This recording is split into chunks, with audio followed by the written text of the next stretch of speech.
एक और यहाँ मंत्री हैं उगाही मंत्री, उसको बोले तो बोला आपको इनको लीगल नोटिस भेजेंगे, जरा जाके पूछिए भैया कहाँ नोटिस भेजे। प्रशांत किशोर ये धमकी से डरने वाले नहीं है, वो डरवा नहीं सकता है। जितना एफआईआर करना है कर दो, जितना लीगल नोटिस भेजना है भेज दो। नमस्कार, आर्यन खबर पे आपका स्वागत है। मैं हूं दीपक प्रियदर्शी। प्रशांत किशोर ने एक बार फिर बिहार के स्वास्थ्य मंत्री मंगल पांडे को ललकारा है। कहा है कि अगर दम है तो कोर्ट में केस कर लीजिए।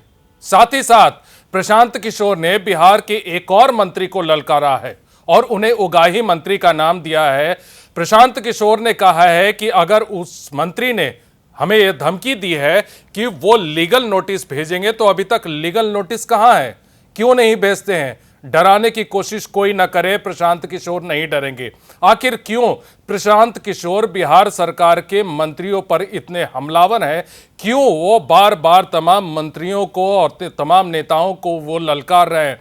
देखिए, प्रशांत किशोर इस समय अपनी बदलाव यात्रा पर हैं और इस समय सिवान में है, और सिवान में जाकर उन्होंने मंगल पांडे को ललकारा है। कुछ समय पहले पटना के एनएमसीएच में मरीज के पैर को चूहे द्वारा कुतर दिए जाने के बाद जो है हंगामा मचा था, उस समय भी मंगल पांडे को प्रशांत किशोर ने चुनौती दी थी, और एक बार फिर आज उन्होंने मंगल पांडे को ललकारा है। क्या कह रहे हैं प्रशांत किशोर, सुनिए।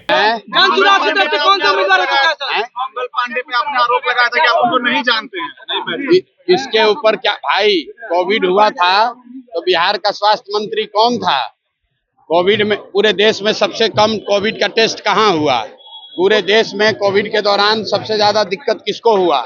सबसे ज्यादा ऑक्सीजन की कमी कहाँ हुई? कहाँ पर लोग मारे मारे दौड़े? और जब ये कोविड का कोविड का दिक्कत हुआ था, उस समय बिहार का स्वास्थ्य मंत्री कौन था? यही व्यक्ति थे जो कह रहे हैं कि अभी बिहार में मंगल राज चल रहा है। तो बिल्कुल ठीक बात है। मोदी जी के शब्दों में देश में अमृतकाल चल रहा है, और भाजपा के नेताओं के और विधायकों के अनुसार यहाँ बिहार में मंगल राज चल रहा है। लेकिन जनता जो है वो त्रस्त है।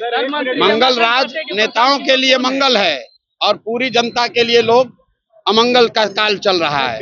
इसलिए हमको सबूत की जरूरत नहीं है। एक एक बिहार का बच्चा जानता है कि ये कॉटन बैंडेज बेचने वाले और उसमें कमीशन लेने वाले लोग हैं। ये प्रशांत किशोर से सबूत मांगने का दम इनमें नहीं है। अगर हम गलत बोल रहे हैं तो जाओ कोर्ट में केस करके देख लो।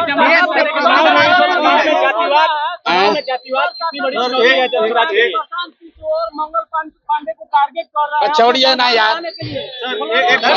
अरे इससे पहले एक और यहाँ मंत्री हैं उगाही मंत्री, उसको बोले तो बोला आपको इनको लीगल नोटिस भेजेंगे, जरा जाके पूछिए भैया कहाँ नोटिस भेजे। प्रशांत किशोर ये धमकी से डरने वाले नहीं है।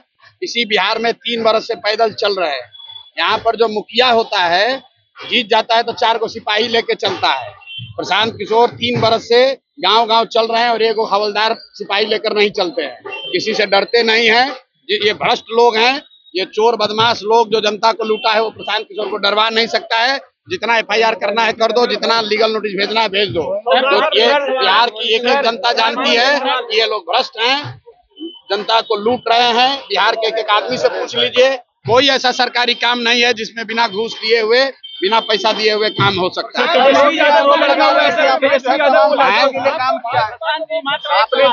आपने सर तमाम पार्टियों क्या? अरे भाई, अभी तक तो कह रहा था कि हम भाजपा का बी टीम है, अभी कह रहा है कि भाजपा वाला हमको गाली दे रहा है। भाई, जब जब जनता खड़ी होगी तो जो लोग मुफ्त में जनता को लूट रहे थे वो चिल्लाएंगे ही।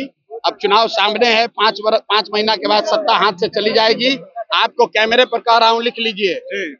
2/3 से ज्यादा विधायक बिहार में, 2/3 से ज्यादा विधायक चाहे किसी पार्टी का हो, वो चुनाव निश्चित तौर पर हारेगा, क्योंकि जनता बिल्कुल यहाँ के अभी के स्थानीय प्रतिनिधियों से नाराज है, चाहे वो किसी दल का हो, क्योंकि किसी ने जनता के लिए कुछ नहीं किया है। जो सिटिंग विधायक है वो अपना जान जाए, उसको हारना ही हारना है। कोई जीते, जनसुराज जीते या कोई जीते, लेकिन जो विधायक जीता हुआ है उसको तो हारना ही हारना है। जनसुराज कितनी सीटें देख रही है आने वाला विधानसभा में? हम लोग इतनी सीट देख रहे हैं जो कि बिहार के व्यवस्था परिवर्तन के लिए काफी होगा। बिहार में परिवर्तन होकर रहेगा, बदलाव होकर रहेगा, कोई रोक नहीं सकता है, क्योंकि बिहार के लोग चाहते हैं कि यहाँ बच्चों के लिए शिक्षा हो, रोजगार हो, पलायन रुके, भ्रष्टाचार खत्म हो। बहुत हो गया जाति पाति, बहुत हो गया मंदिर मस्जिद। जो होना था हो गया। अभी बिहार का चुनाव है, हम लोग बिहार में चाहते हैं कि बच्चों के लिए शिक्षा रोजगार हो।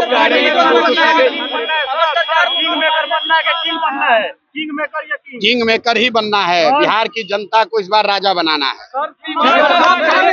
देखिए, कुछ समय पहले एनएमसीएच वाला जब मामला आया था और उस पर तमाम राजनीतिक बयानबाजी हुई थी तो मंगल पांडे ने कहा था कि वो प्रशांत किशोर को नहीं जानते, और यही सवाल जब प्रशांत किशोर से पूछा गया तो उनका इस तरह से रिएक्शन आया है और उन्होंने नाम तो नहीं लिया लेकिन उन्होंने बिहार सरकार के मंत्री अशोक चौधरी पर भी निशाना साधा है और दोनों मंत्रियों को सीधे सीधे चुनौती दी है। अब देखना है कि मंगल पांडे या फिर अशोक चौधरी इसका क्या जवाब देते हैं। फिलहाल इस वीडियो को देखने के लिए धन्यवाद।